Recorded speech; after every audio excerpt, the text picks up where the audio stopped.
Hi everyone, Stacy Whiter here on behalf of Campus Mortgage with part 2 of a 3-part video series on tips for submitting a loan package for approval to USDA. Now just a quick reminder before we get started, this video is for informational purposes only and should not be considered legal advice or used in place of USDA guidelines. Also, this video was issued on September 11th, 2018, and the information contained in this video is subject to change without notice. In part 1, we talked about the lender's responsibilities. Now let's take a look at the loan application package contents. So what the lender needs to include in the package when they send it to the USDA for approval. So if the lender has a GUS accept loan, so they have an accept finding, then it will be a shorter list of documentation that they need to submit with the loan. So all of the pages from the RD 355521 signed and dated by the applicants and the lender will need to be in the package.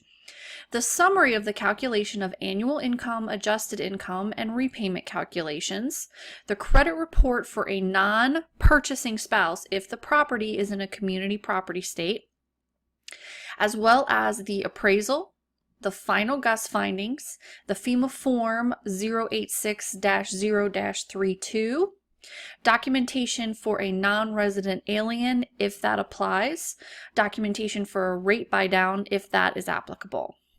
Now the good news is that the USDA does accept electronic signatures as long as the lender is following all of the requirements set forth in the e-Signed Act. So things like the timestamp, the date stamp, things like that have to be on there with the e-signature.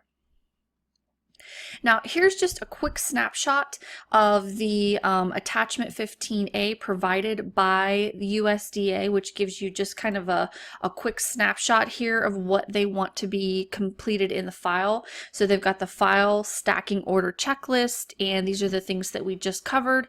You can see here if it's a GUS accept loan, there really isn't a lot or a ton of documentation that you need to include. So make sure that you use this checklist. This is available to you on the USDA website, or you can simply do a Google search for this form and you'll be able to find it. When it comes to manually underwritten loans, you will have to include some more information in the file. So certainly all pages of the form RD 355521 signed and dated by the applicant and lender, but also make sure that the document was completed by the lender before you have the applicant sign. Also, a signed copy of the Uniform Residential Loan application must be included. The lender's confirmation that the applicants have not been debarred from doing business with the federal government, so that's the SAM and the CAVers. Also, all income documentation must be included, so that's tax returns, pay stubs, W-2s, all of that for a manually underwritten file. And also a summary of the calculation of the annual income, adjusted gross income, and repayment calculations must be included. Verification of rental history for 12 months, if it is a manually underwritten file, should be included. The purchase contract. The underwriter's analysis, including compensating factors, should be included. The credit report for a non-purchasing spouse in a community property state, if applies. The appraisal form, the FEMA form, and documentation for a rate buy-down if that is applicable. And just like on the GUS accept loans, same with manually underwritten files, USDA will accept the electronic signatures on these forms. All right, that concludes part 2 of this 3-part video series. Make sure you check out part 3.